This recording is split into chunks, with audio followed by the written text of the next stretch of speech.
Okay, so I'll hand it over to our very own James Michael. He is coming all the way from Kerala. Right now he's researching in Mumbai and he has got some special insights and he has got his own way of writing. So James, handing it over to you. Thank you, Viral.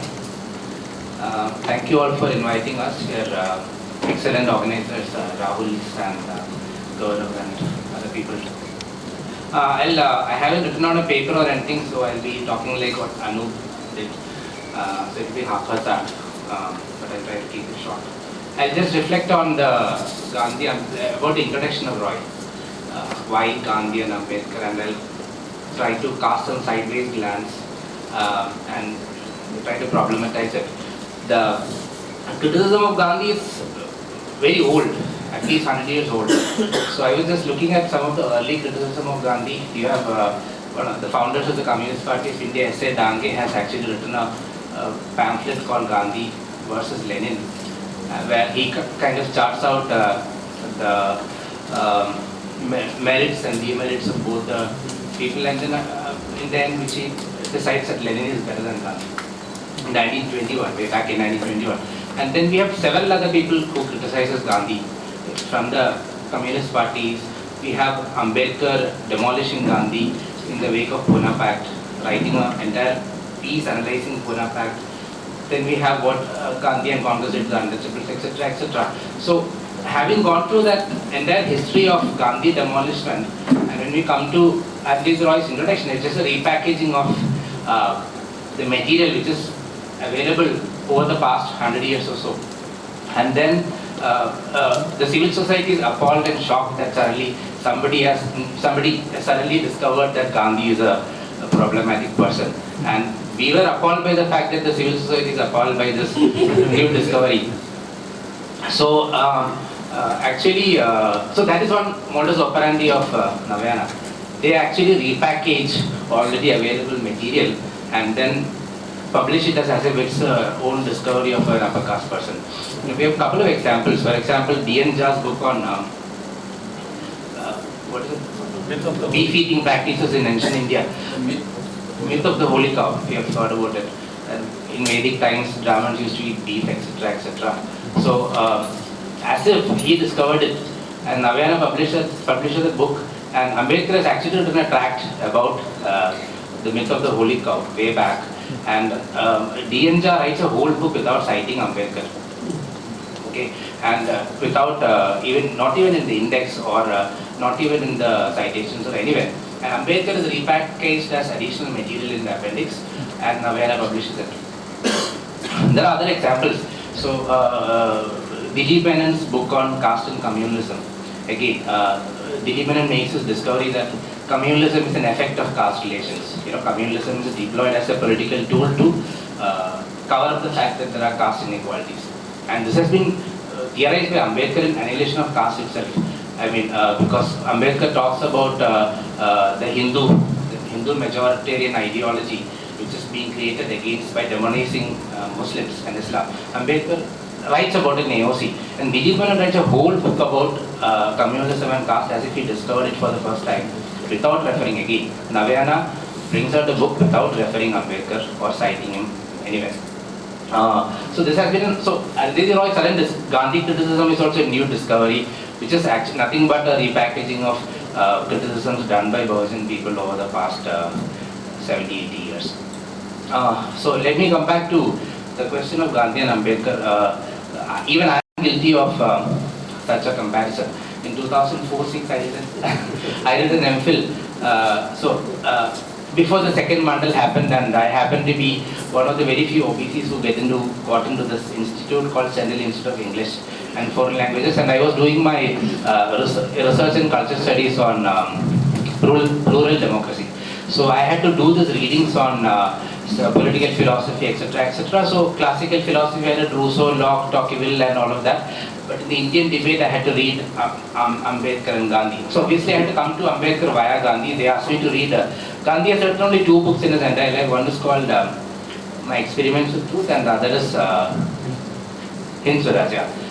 In Hind Swaraj, he wrote a book on the experience as a lawyer.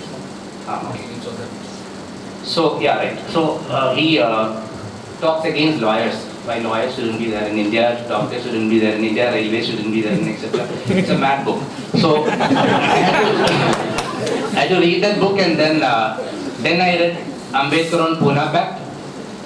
So what I'm trying to say is that in that structural institutional research environment, my entry to Ambedkar was mediated via Gandhi. So so I did this MPhil where I located both these figures as kind of political antagonists. So there is in Western political theory, there is this concept called agonism, where two political adversaries meet together and they change each other, and then it becomes a moment of democratic moment. I mean, it could be a bad democratic moment, good. So there is no value judgment, but because they change each other, it's considered as a instance of plural democracy. So I did that, and I was in the utter foolish belief that I am a Christian and therefore a minority. So Ambedkar never talks about minorities, and Gandhi talks only about minorities all the time. So I thought, okay, I need to kind of locate Gandhi and Ambedkar together to understand my lower class position as well as the question of minority. So okay, issue is solved, I thought. But later, when I got out of the institution and then I started reading Ambedkar more, I realized that Gandhi was wrong. I mean, Gandhi wanted to locate me as a minority, but actually I was a majority, in the sense that, from Gujarat coast to the coast of West Bengal, there's a long, I come from a Christian minority community which is predominantly populated by fishing communities. Okay, so from the Gujarat coast to the Bay of Bengal coast, there's one of the longest coastal lines in India. How the hell can I belong to a minority community? That is when I realized that I belong to the Bahujan community, which is the community of the lower class and which is the majority thing. And that minority, the illusion of minority was kind of injected to me due to the reading of Gandhi and Ambedkar. I took critical stand against Ambedkar because of this Gandhian mediation of Ambedkar. That is one instance. There are several instances of such literature available in India. For example, another OBC person, I don't know whether you've heard of him, D.R. Nagaraj. He has written a book called The Flaming Feet, where he writes this very popular essay called Self-Purification versus Self-Respect, where he kind of understands Ambedkar and Gandhi as complementary to each other. Right? So Gandhi kind of tempers Ambedkar's least modernist excesses, and Ambedkar kind of instills some radicalism in Gandhi, etc. That's a reading. But when I look at the history of Karnataka, Karnataka, the entry of Ambedkar, Karnataka is the only state in South India where Ambedkar's entry was much delayed. The Ambedkarite kind of politics came to Karnataka very, very late. So when you look at the politics, the caste politics in Karnataka is low-hate, it has been historically low-hate in nature.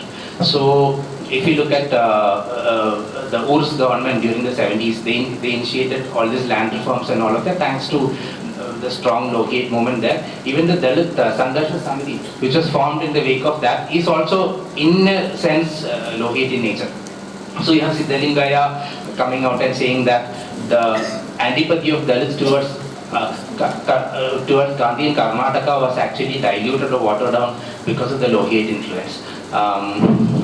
So DSS is actually a hodgepodge of several type of Dalit intellectuals there are Dalit Gandhians who kind of criticize Ambedkar completely. There are Ambedkarite Dalits, there are the Dalit Panther type of Ambedkarites, there are the communist Ambedkar. So it's kind of, and U.R. Nandamurthy, the writer, he is also a low-hate, so he also talks about the complementarity of Gandhi, Ambedkar, etc. The thing is that low-hate is a Gandhian, right? So Lohia was beholden to Gandhi right from his childhood, and even he wrote a PhD dissertation on Gandhi. The net effect being that till the 80s and 90s, Ambedkar's virtual entry into Karnataka was mediated via Gandhi, and as an effect, kind of invisibilized. Even now, so if I stretch my imagination a little, I'm leaping my imagination, and if Karnataka happens to be the first and the foremost hub of BJP in South India, it is thanks to this neutering of caste politics via low-hate politics. So I'm talking about the invisibilization of Ambedkar via Gandhi's mediation. If you look at another theorist called Partha Chatterjee, he has written a book called Nationalism and Colonialism, a derivative discourse or something, where he studies nationalism through three luminaries. One is Bankim Chandra Chatterjee, one is Gandhi, and then there is Jawaharlal Nehru. So Bankim Chandra Chatterjee is seen as borrowing these Gramscian concepts. Bankim is seen as doing a moment of departure, and Gandhi is seen as a moment of maneuver, and Nehru is seen as a moment of arrival. So Bankim had a love-hate relationship with colonialism, like all upper caste people. So they borrow whole-scale benefits, whole-scale from colonialism, gets education, gets transfer of power, etc., etc. But at the same time, they'll denigrate Valentine's Day. They'll say this is bad, that is bad. So there's a love-hate relationship. So Bankim was like that. That is called the moment of departure. And then Gandhi is seen as a politician, maneuvering the masses, and he floats his concept called non-violence to extraordinary through the conquest machinery, through which any insurrection of the lower caste were blocked. Talk about non-violence, do not upset the upper caste, wait for them to change their heart, etc., etc. So Gandhi kind of ingeniously bridged the upper caste, lower caste divide by the deployment of this idea. And then Nehru comes, and Nehru borrows the Soviet model and introduces the planning, 5-year planning, etc., etc. The thing is that Ambedkar or Phule, etc., are absent in this narrative of nationalism. And then Partha Chatterjee comes across as a merchant of doom, where he talks about how nationalism comes across and then everything goes haywire, and then Gandhi creates crisis, etc., etc. Let's supplant these figures with somebody like Phule instead of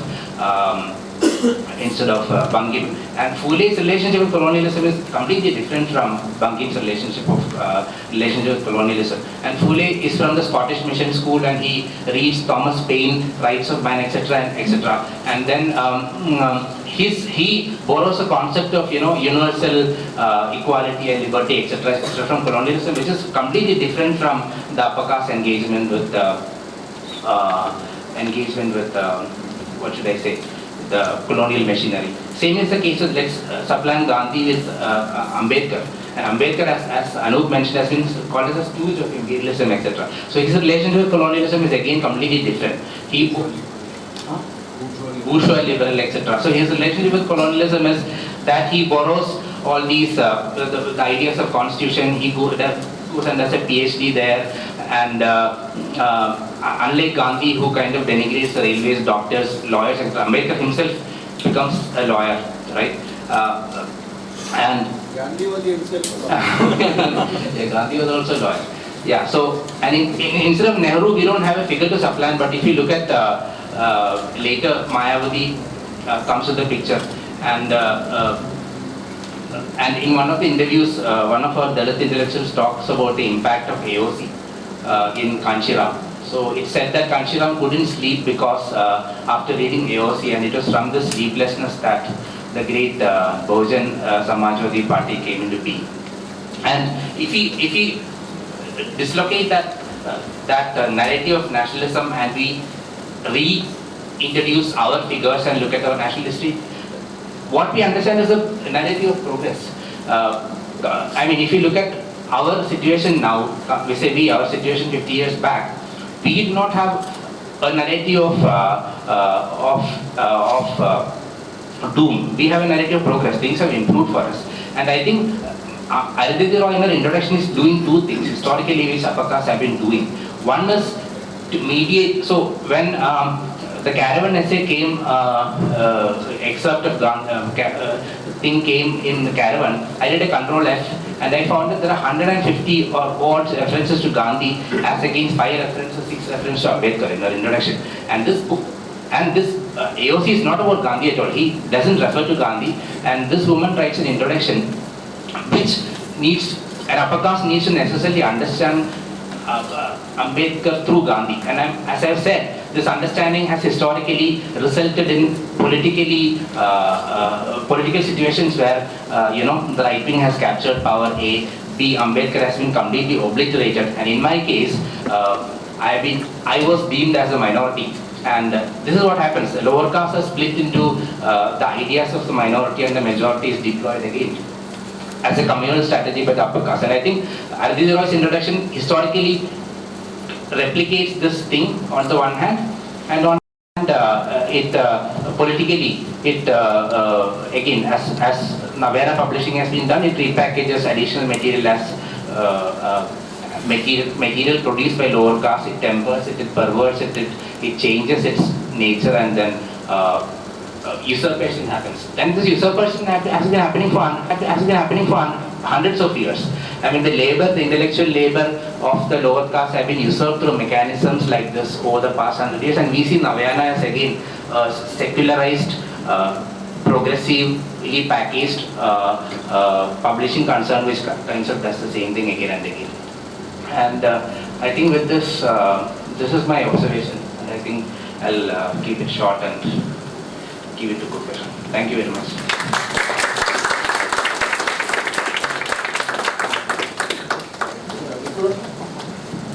Hello.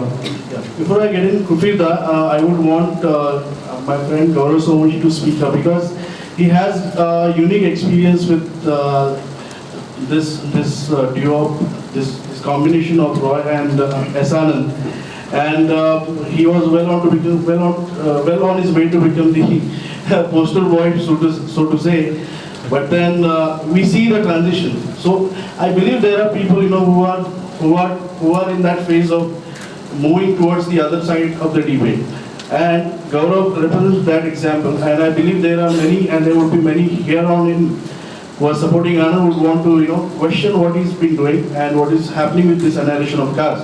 And with this debate, we want those people who may not be absolutely sure exactly why we are debating will have absolute clarity or purpose of what we are doing. So Gaurav is one of those people, and I would want Gaurav to share it in next 5 to 7 minutes time, because we are running short of time.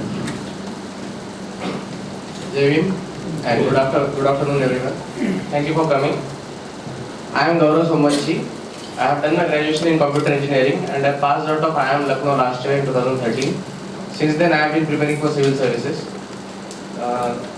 So this whole story began around almost 1 year ago. 11 months ago, the Caravan article came out, and the first thing I heard was Arundhati Roy has written an introduction for annihilation of caste, and it will be published and distributed by Navayana.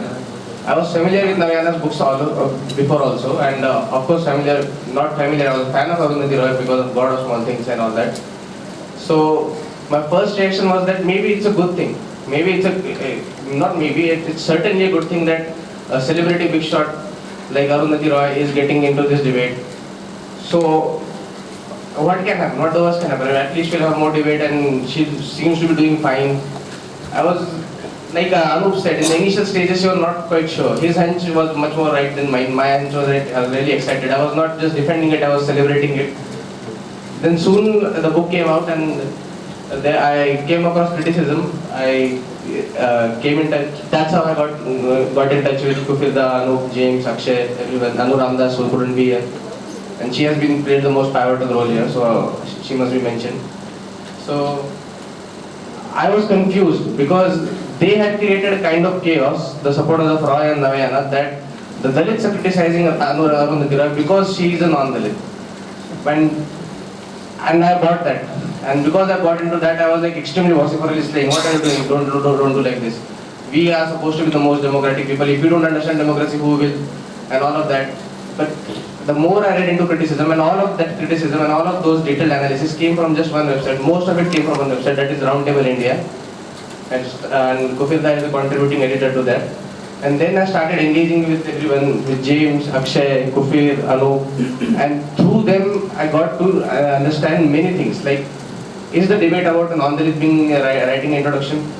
Is there such a need that we need? Is there such a thing that we need a celebrity like Arundhati Roy, and it's a good thing in the end? Can anyone write an introduction? And is the preface, the pages before annihilation of caste, is that a neutral space? You have freedom of expression, but if you are going to use those pages to write something, that comes with some responsibility. All of these things I learned because of these people, and it is only because of them that we are having this conference here, and mostly because of Kufir. So without much further ado, I'd like to hand over the mic to Kupilda.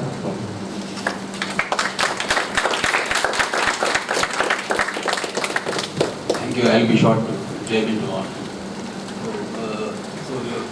You might be wondering, what is this about? Many people have said earlier. This is just words. This is writing. This is read by educated people in universities. This is how does it have to how does it affect people on the ground? How does it affect the grassroots? Like we are not from the grassroots. We are from the grassroots. So how does it affect people from the grassroots? Those who are get evicted from slums every day in Mumbai and Bangalore, wherever, are those who have to fight for land rights in Chhattisgarh or in Telangana or wherever. Well, how does it have to, what does it have to do with these people? So I'll quote from Arvind Rai herself to tell you what it does have to do with these people. And this is a February 2001 interview. You just take this one. This is a February 2001 interview with David Balsman. This is a February 2001 interview with David Balsman. This appeared in the Progressive. The publication called the Progressive, ultra left. James would know better about them. So this international website or magazine, the Progressive, wherein she says, please note, the interview itself is labeled as the colonization of knowledge. So we are not the first one to speak of colonization of Ambedkar or knowledge. She was the one who started it way back in 2001. So this has to be understood in that sense. She is quite aware of what colonization of knowledge is. It's not like she comes here and suddenly wakes up and says, after doing such a good deed of working 2 whole years reading Ambedkar, taking the trouble of reading Ambedkar and then coming back and writing an introduction. It's not like she's not aware of what colonization of knowledge is.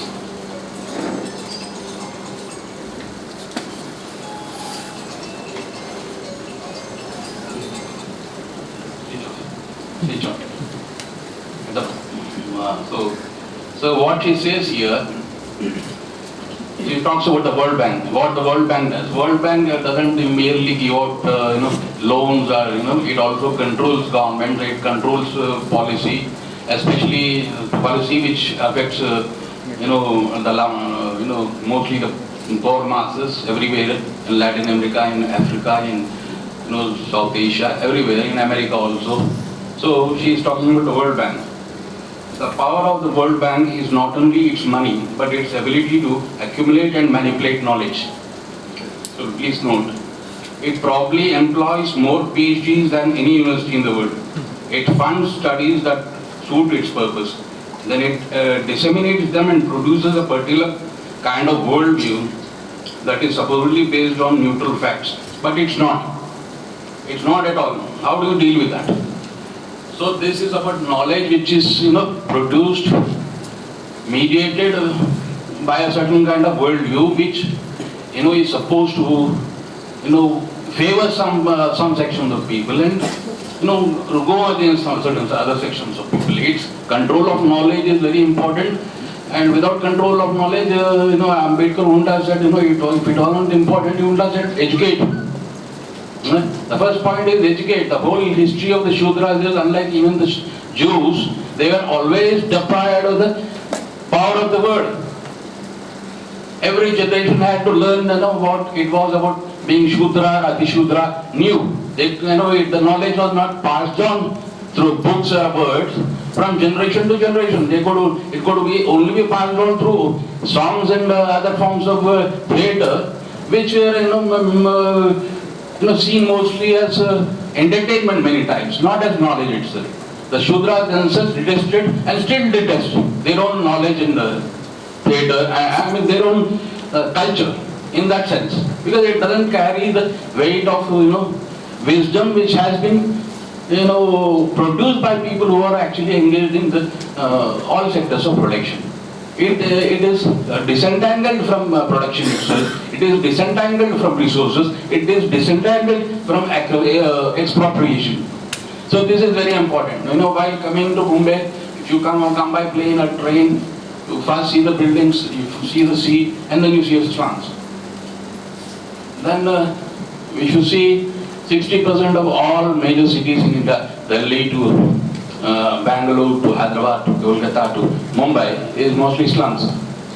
So once I looked at what is this area, कितने square kilometre है ये Mumbai city square area acres है. So Mumbai is around 1,60,000 acres, out of which for nearly 30 to 40 years, 30% of its land was locked up in this urban ceiling litigation. The government didn't employ the army to just grab the land from the rich and distribute it among the poor. This 30% was owned by 20 or 30 families. So and it stayed in litigation for nearly 30 to 40 years. Manager a lot about it. Now it has been released, the population increased so much that the people still don't get a piece of it. The point is, 60% of the population of Mumbai, Dharavi itself is around 500 acres. 500,000 to 2 million people live there. The rest of the population of Mumbai, if you take the 60%, they all occupy, let's say, 10,000 acres. The rest of the, 1,50,000 acres, mostly the 40% population lives. It is mostly, if you go by, do a real ethnographic study of Mumbai city, you will find that 90% of them are Savarna. And among the 90%, you will find that 30% is Brahmin. So this is as real as the ground under your feet. The word is as real under as the ground under your feet. You have to control, or you have to speak your own words. You have to speak in your own voice. You have to listen on your, to your own, mind and conscience first before you start letting Arundhati tell you what caste is about. Until 4 years ago, she was from what Anup had actually written. Until 4 years ago, she didn't know who Ambedkar from, anyone else, any other Indian politician. She knew nothing about Ambedkar.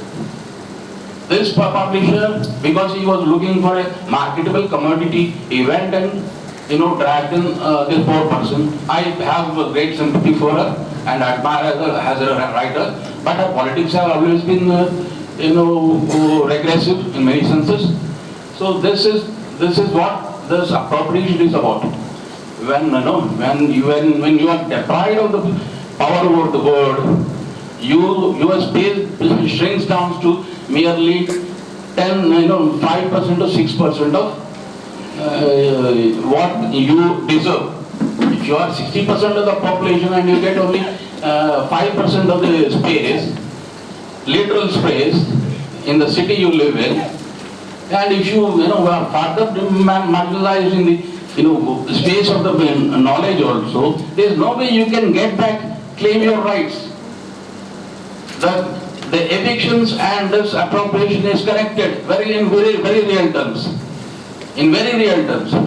Why are the academics from Savarna castes and Brahmins so very keen on opposing this and has reduced, calling our critique as rhetoric crap? Why can't they take it? These guys are going to produce a book that's a democratic system. Chhod do bas bhai. Stop there. But as my favorite poet, Shivasagar, who was one of the founders of the PWG party, K.G. Satyamurthy, and he had to come out of the Maoist party because of the appropriation of the struggle also goes on in the Marxist this thing also. The leaders of Central Committee is 70% Savarna, 80% Savarna, and then you bring in one token Parsi, one moneyed Parsi from Mumbai, and then you bring in someone else, and Satyamurthy was driven out. He was one of the 2 or 3 founders of the People's War Group, which later became the Maoist party. So then he said, it is not just the ground on which you stand, which is, the battleground. He said, I am the soldier, I am the battlefield too.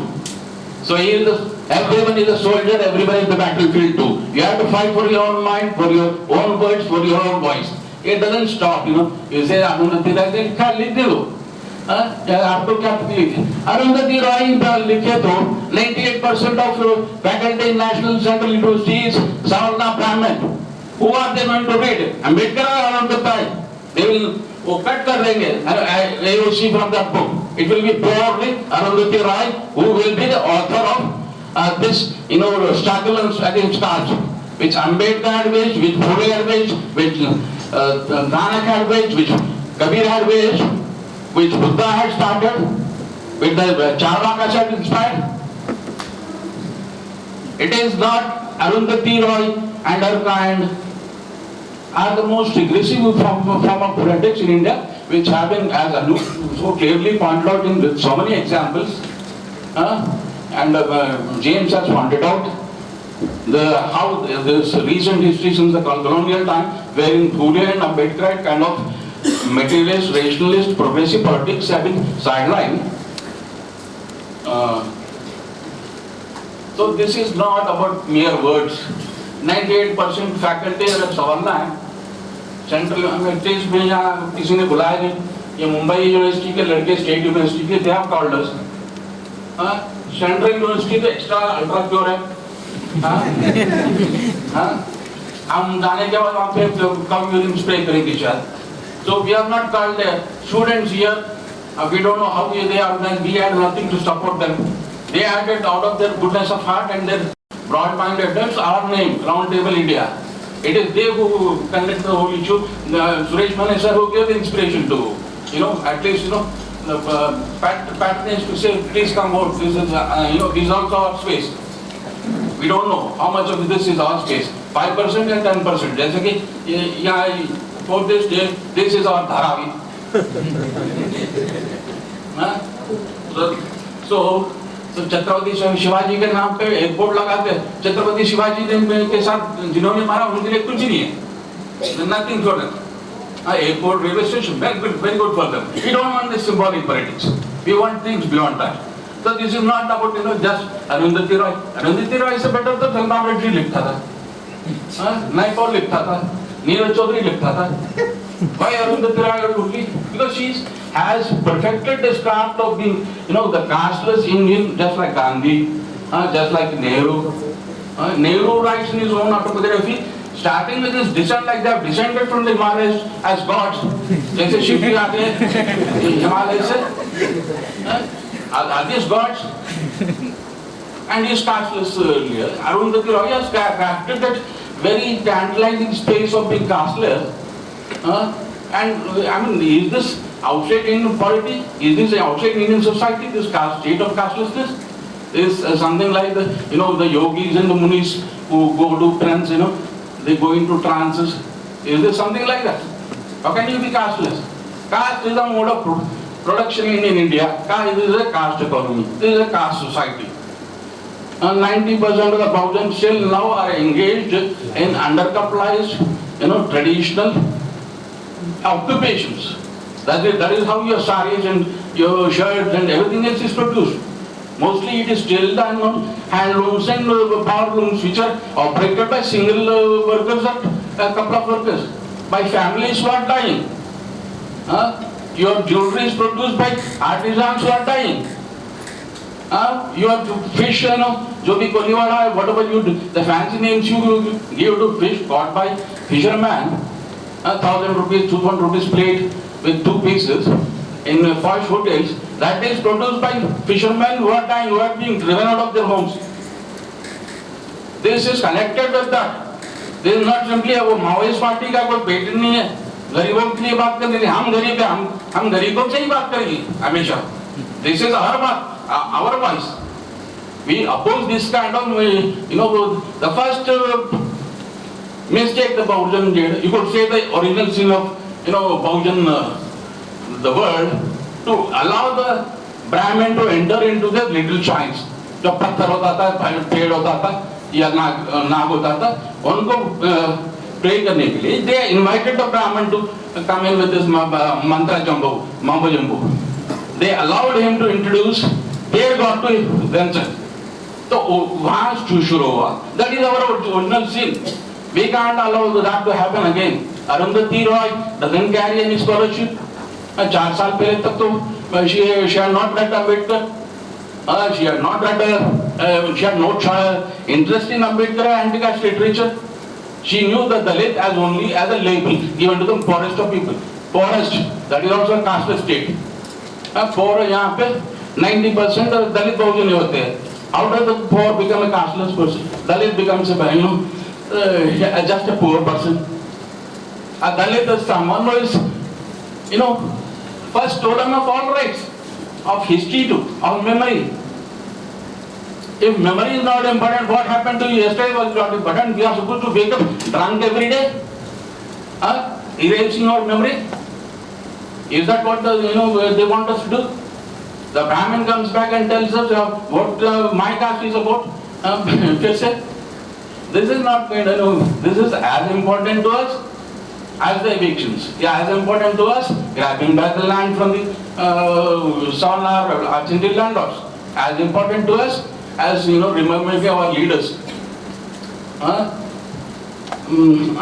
leader, Manyavad Khashiram Sam had once said, so he was asked in 1987 by smart as journalist, Savarna journalist, आपने ये rally में you have spent a lot of money, 22 lakhs खर्च किया. So he said, I am very, very sad that it was only 22 lakhs. I wish it was 22 crores. That was a big amount then. 22 lakhs was a big amount in 1987. Indira Gandhi, everybody remembers. Everybody forgets. Only the fewest people among this audience, even among the oldest, forget that Indira Gandhi was, charged with, overspending and using, government institutions and jeeps, specifically jeeps, for her election campaign in 1970. They come around and ask Kanshiram for once, when they are seeing the Dalits organize themselves, not coming in cartloads of lorries, but bringing the carts themselves, the lorries themselves, they come and ask this. They'll remember how much Kanshiramji spent, how much Babanji spent, but they don't remember that Indiraji was actually convicted of committing that crime. How did this erasure happen? And this writer, goes around the world and, these are five-star kind of, as somebody said, poverty barren. Murli, who wrote in the Independent, said, she's a poverty barren. Poverty is one of the most saleable commodities in the world.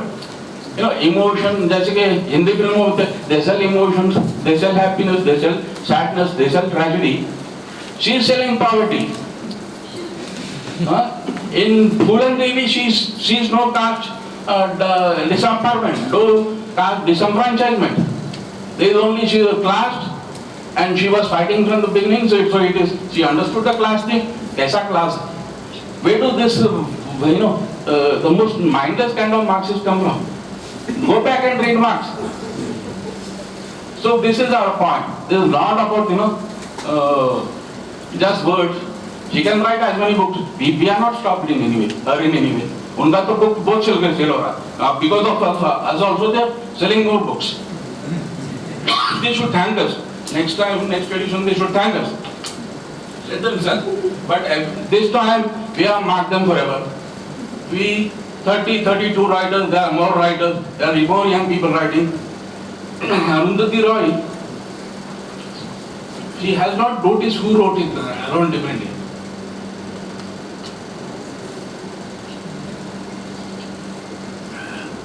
One of the foremost to speak in Hyderabad, let me recap that history a little.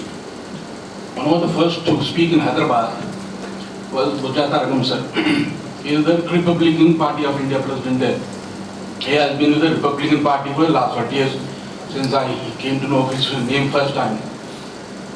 He is older than Gadar. He is Gadarana. He is around 84 or so. He recently has had brain surgery. He has fought, he was a public prosecutor down here, Karam Jaduvian. He was with Chunduru. Only Dalit senior counsel in Hyderabad. And the rest are all ignored. So he has fought for Dalits who were victimized as Maoists, fought for Dalits who were victimized as laborers asking for rights. fought for the Dalits who were killed in atrocities. This gang of persons are groupies who are accusing us of writing detective crap. Have you heard of this person? What do you know about civil rights in India? This person was one of the first to tell you about human rights in India. What do they know about this human rights? दो चार झोले वाले बैठ जाते हैं मुंबई दिल्ली में. You know about human rights? They should be instituted in the name of Bajaj Taragam sir in any meaningful university in India. And you are calling him what he speaks as a reductive crap. He says plainly she is using Ambedkar to get back at Gandhi because to attack Gandhi is a saleable commodity. We are not interested in Gandhi. We lost interest in Gandhi 70 years ago, as Anup said. So this is not about, they should understand. He comes from a fisher committee, he comes from a Dalit community, I come from another committee of map makers. You don't know the diversity of people. There is a Brahmin over there, the other writers, Catholic, Syrian Catholic, or Mahatma Catholic. This is the diversity. Why? How dare we speak about only see her as belonging to only one caste? We would be utterly stupid. We don't have the moral right to speak in that sense. We would be utterly stupid, This whole exercise will not be there. Anup said it doesn't concern us. We don't need to defend on that count. So you need to understand who are writing. Please pay attention. These are all PhDs much more educated than me. I'm not half as educated as some of them, much younger than me. They are old people, they are Samba Shivarao was actually fought for land rights with guns for Dalits and other marginalized groups in the Dakaramia region. Before Ananda Tirava was dropping out of college. These are people who have fought and faced threats to their life. These people will, higher competition will teach us human rights. Then teach us about appropriation and exploitation. This is not necessary for us. So there are many more things I would like to speak, but I would cut it short now. Maybe during the question time we can speak more. I would like to.